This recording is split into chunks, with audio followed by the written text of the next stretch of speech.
A história de Macau, contada ao longo dos episódios desta série, teve como atores principais os portugueses. Apesar do esforço de objetividade e de isenção que nos norteou, acredita-se hoje que toda a descrição histórica é irremediavelmente produto de uma pré-compreensão do historiador. Mas, apesar do esforço que o investigador português também faz para a interpretação objetiva do passado histórico de Macau, as referências e as visões que o povoam são, acima de tudo, portuguesas.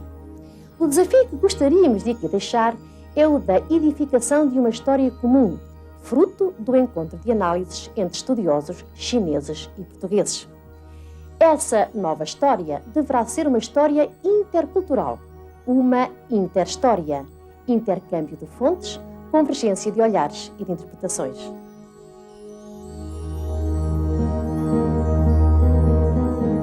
Uma folha de mim lança para o norte.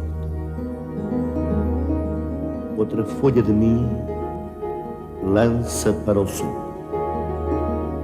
Outra folha minha atira ao ocidente. E a outra, as outras, o resto de mim atira ao oriente. Ao oriente, de onde vem tudo, o dia e a fé. Ao oriente, pomposo e fanático e quente. Ao oriente, excessivo que eu nunca verei. Ao oriente de tudo o que nós não temos.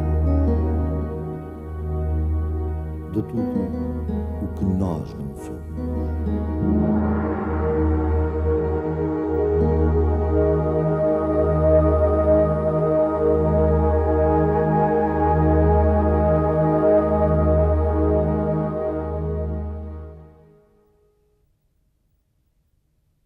Em Macau houve sempre entendimento.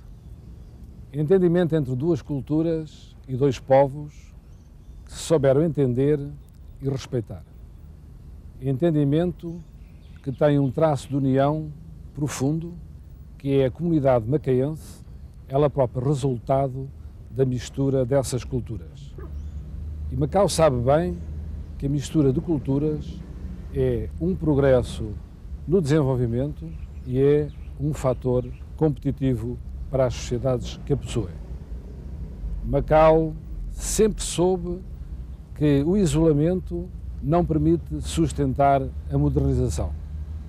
O entendimento, a cooperação e o diálogo são uma necessidade num mundo cada vez mais interdependente nas suas economias, nas suas relações sociais e cultural.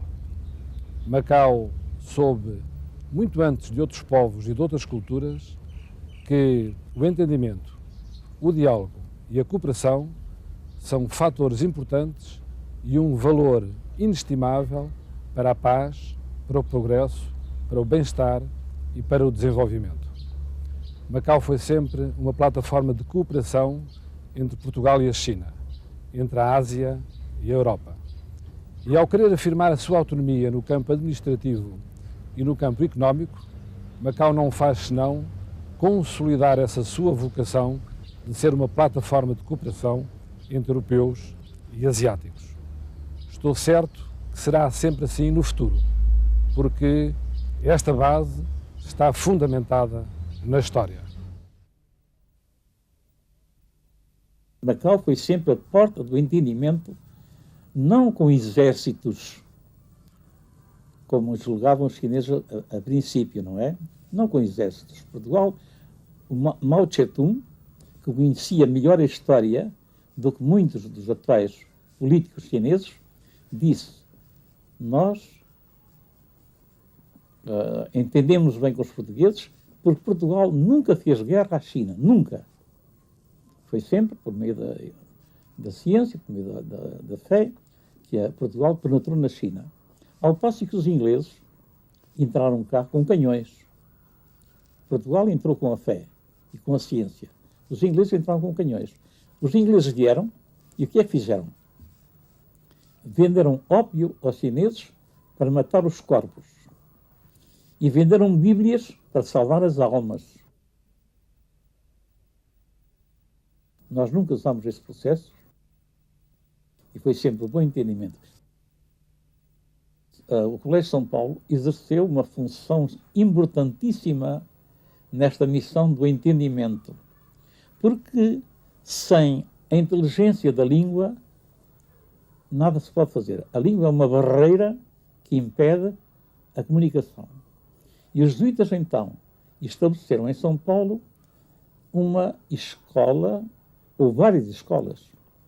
Um padre belga chamado Padre Maldonado, que esteve lá no colégio, disse: aqui no colégio há uma oficina de línguas. Ensinava-se o chinês, o japonês, o vietnamita, o tailandês e todas estas línguas orientais.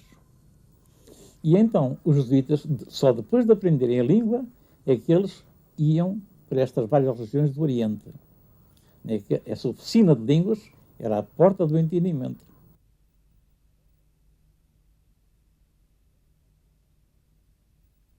Do we have understanding between our two communities in the past? At the government level, I would say definitely yes. In view of the fact that for over 400 years, there have been very few eruptions of hostilities between our two communities, which have lived relatively in harmony and peace. I would say yes, and I think that the Portuguese are the only Westerners who have succeeded in building up a very successful trading and cultural relations with China over a prolonged period of time. Now, at the people's level, I think starting from the very beginning of our history, we have all the time a very special group of people who have been able to interpret the cross-cultural experiences, like the Jesuit missionaries, who have contributed a lot to the understanding of the two communities because of their profound proficiency in language, because of their determination to learn about the culture of the other side.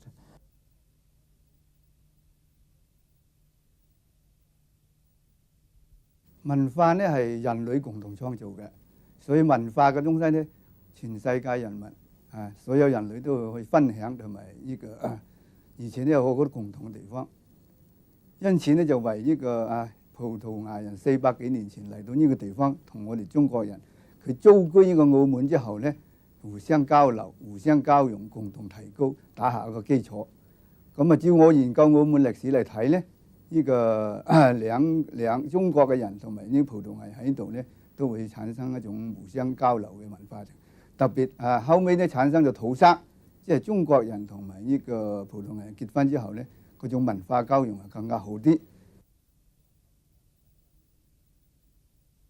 Para a China, desde o início, existiu em Macau um poder português que deveria estar necessariamente limitado às estritas necessidades ditadas pelo facto de Macau ser um entreposto comercial estrangeiro nas costas da China.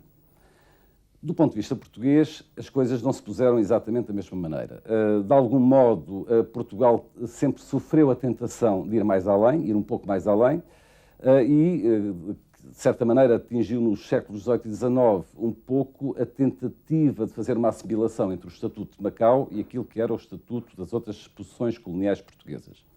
Ora bem, é justamente o desfazamento entre estas duas perspectivas, estas duas percepções da mesma realidade, mas duas percepções substancialmente distintas, que está a explicação e a chave de muito do que se passou em Macau ao longo dos 5 séculos.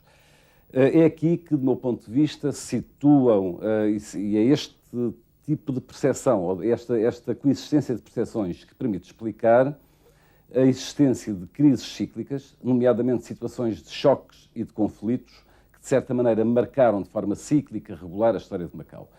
É o exemplo das crises havidas em meados do século XVII, em meados do século XVIII, em meados do século XIX, com a conhecida crise provocada pelo Ferreira do Amaral, o próprio 1, 2, 3 no início da segunda metade do século XX. Portanto, são um conjunto de crises que traduzem, de facto, esta coexistência conflitual de duas percepções sobre o Estatuto de Macau.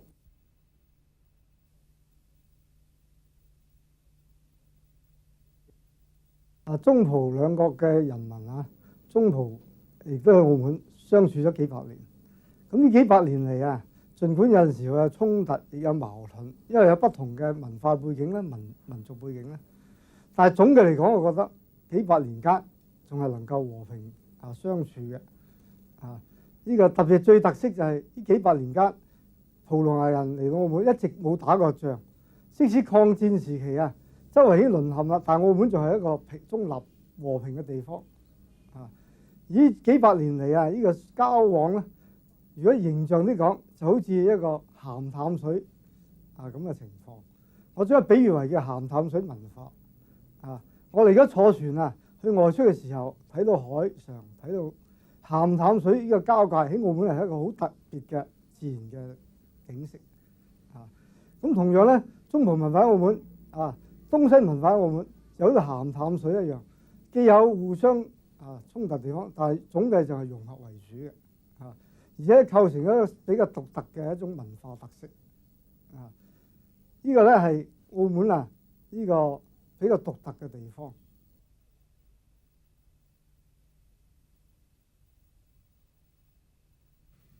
The Chinese people and the Portuguese people in Macau have gone through many good times and bad times together. In the past, I think the Chinese living in Macau and the Portuguese living in Macau basically are living very peacefully together, but still they sort of maintain a bit of a different world by themselves.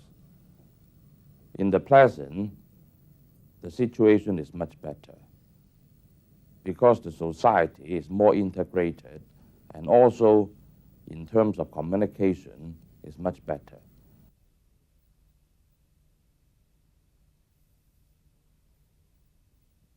澳門係一個好細嘅地方，但係呢，佢係歷史上係好有個價值嘅。有人話呢，如果係香港，嗰個係珠江一河珠，澳門係一個未經磨練嘅一顆磚石嚟嘅。點解咁講呢？因為澳門係400幾年嘅歷史上呢，經過兩種唔同嘅民族、唔同嘅制度、唔同嘅思想、唔同嘅文化、唔同嘅宗教嘅交流同埋融合呢，而家形成咗一個有澳門特色嘅文化嘅。呢個文化呢，係我哋澳門所特有嘅，同香港同大陸同埋其他地方係完全唔同嘅。Entendimento em Macau não é uma palavra vã, porquanto Macau se fez ao longo dos seus 4 séculos e meio de existência através do entendimento e pelo entendimento. Macau, como classificam os mestres geomantes, é Linfatei, terra de flor de lótus, e felizmente passou por cima de todas as suas dificuldades e vicissitudes históricas, políticas, etc., através precisamente do entendimento que dois povos culturalmente tão opostos como o povo chinês e o povo português conseguiram encontrar-se através do entendimento. Entendimento, mas não é também do que tolerância, porque gera modos de vida, gera uma cultura própria, gera uma cultura organizacional, gera também um dispositivo comportamental que faz com que dois povos se entendam ao longo do tempo. Visitei Macau em 1974 na qualidade de Ministro da Coordenação Interterritorial, no momento em que se vivia no território uma grande ansiedade sobre o que é que iria acontecer na decorrência da Revolução de Abril. Creio que a minha viagem teve um papel pacificador e tranquilizante na medida em que pude afirmar com muito gosto que Macau era uma das glórias civilizacionais do nosso país, que era de facto um encontro de civilizações e de valores harmonioso no decurso de mais de 4 séculos, que um valor desses não se punha em causa e que em relação a Macau não se exigiam nenhuma espécie de modificações em resultado da Revolução de Abril. Esta minha afirmação teve um efeito apaziguador nos espíritos da população de Macau. A pataca valorizou-se, como quase sempre acontece nestas circunstâncias, e eu vim de Macau convicto de que, de facto, Macau era um motivo de orgulho civilizacional e histórico para o nosso país.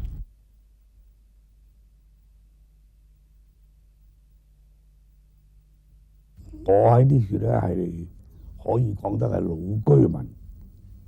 我嘅感覺咧，就以前啊，葡國啊，未曾係改咗呢個現在啊呢個咁嘅政策啊，同埋佢國家嘅政制咧係改變以前啊，就葡國咧就對澳門啊係當一個殖民地。 咁咧對待中國人啊，當然啊就係唔係幾客氣噶啦，當我哋係殖民。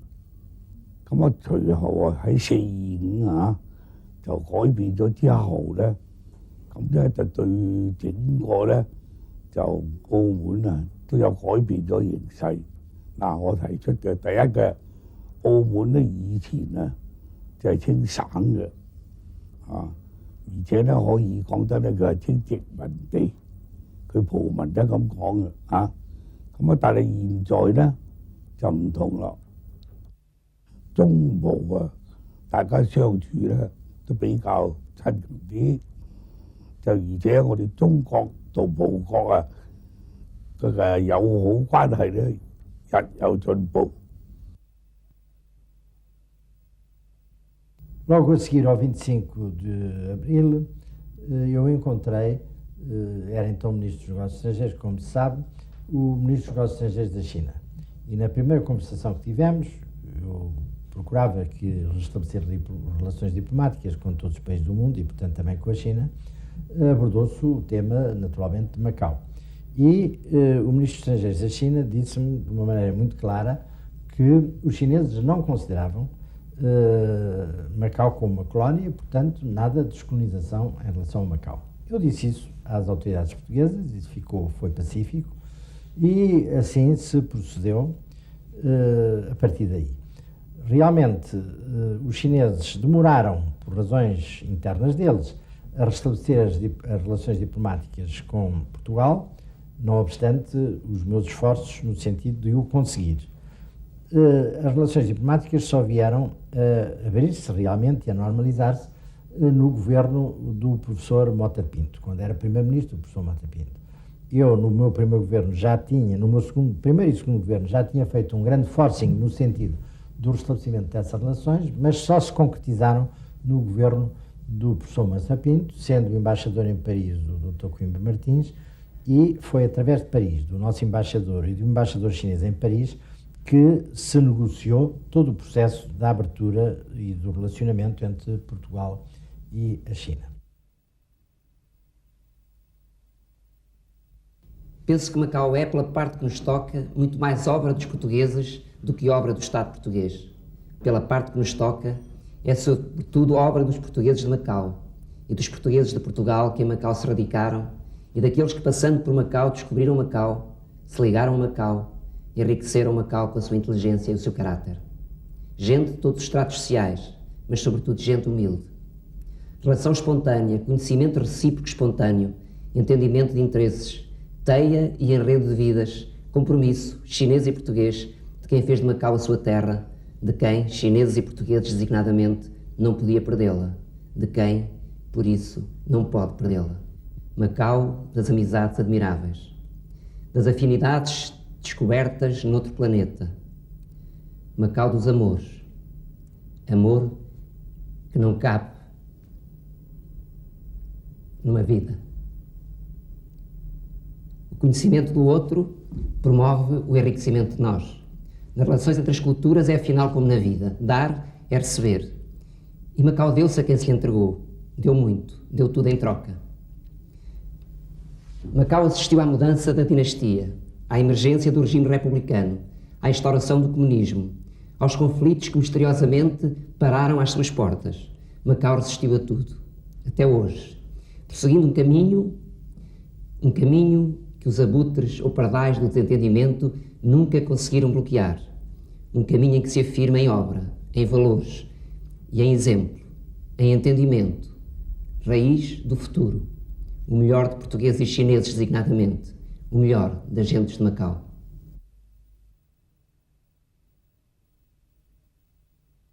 É notória a coexistência entre portugueses e chineses de Macau, que ultrapassa mais de 400 anos, constituindo assim um fator primordial para assegurar que o território de Macau seja uma ponte de ligação entre o Ocidente e o Oriente, e principalmente entre Portugal e a China. Como é que conseguiram atingir este tão grande sucesso? A razão é muito simples. Com a minha própria experiência de contactos com os portugueses ao longo desses 50 anos, tenho verificado que o povo português tem muita semelhança com o povo chinês. Como, por exemplo, o povo português tem uma grande virtude no culto pela família, e o povo chinês também tem. O povo português é muito hospitaleiro, sentimental e expansivo, tolerante e, principalmente, é um povo muito humano.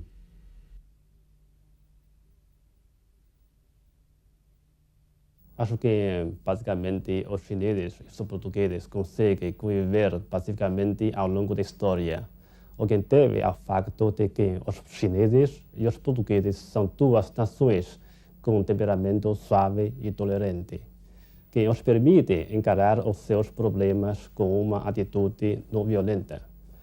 Neste sentido, não se pode dizer que não haja entendimento entre os dois povos. No entanto, acho que este entendimento ainda pode ser levado a um nível mais elevado. Verifica-se aqui que ainda falta, quer aos chineses, quer aos portugueses, o forte interesse de se conhecerem, de se entenderem mutuamente, sobretudo a nível cultural.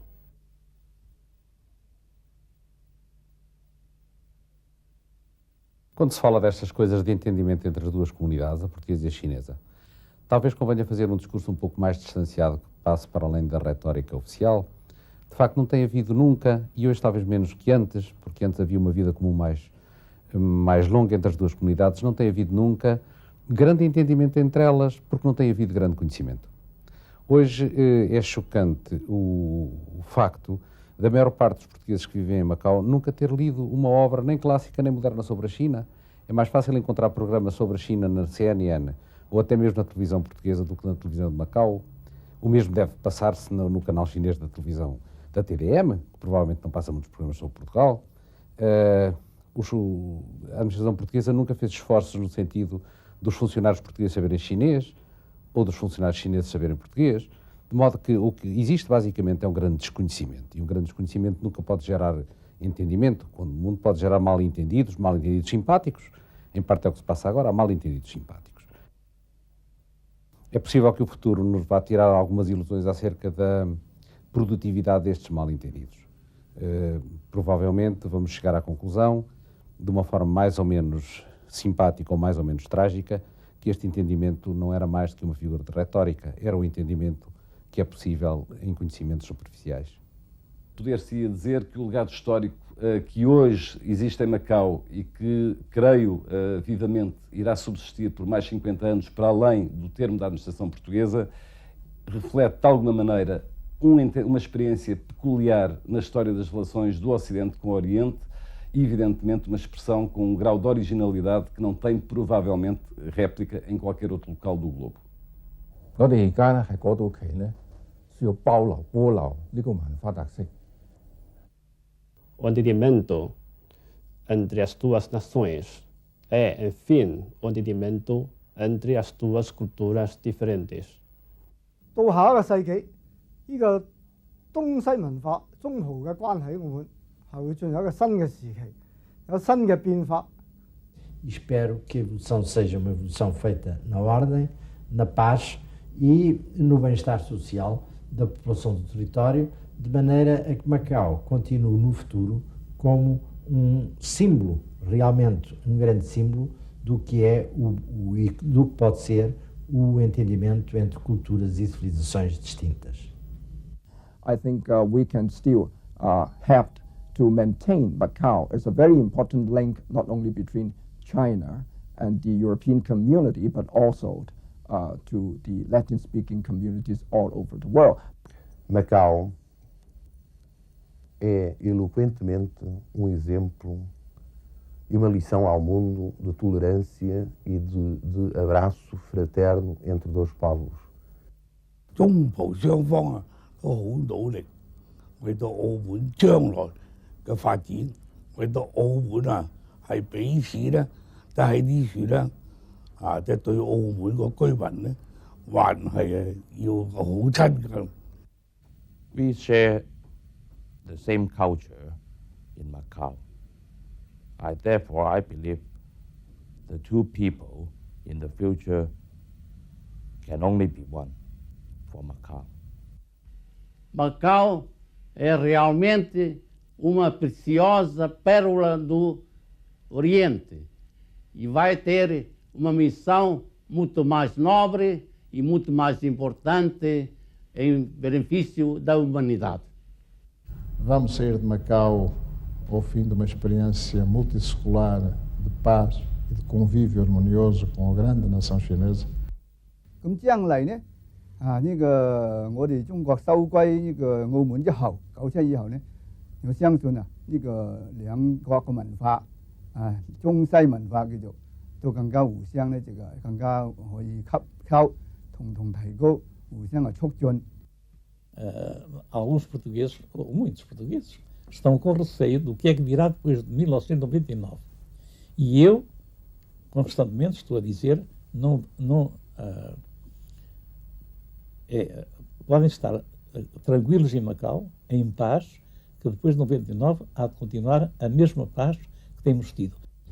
Estou convicto que as raízes de entendimento que sempre existiram entre Portugal, a China e Macau se manterão no futuro, porque são raízes fortes, reais e duradouras. Na eterna, na recorrente simbiose do humano, infinitamente enriquecedora, Macau irá ser para sempre o que não teria sido nunca se não tivéssemos sido lá o que lá somos. 20 de dezembro de 1999 marca o fim da responsabilidade de Portugal como potência administrante em Macau. Mas, na infinita diversidade dos destinos, Macau não deixará nunca de ser um percurso português. Uma folha de mim, uma folha de nós ao Oriente.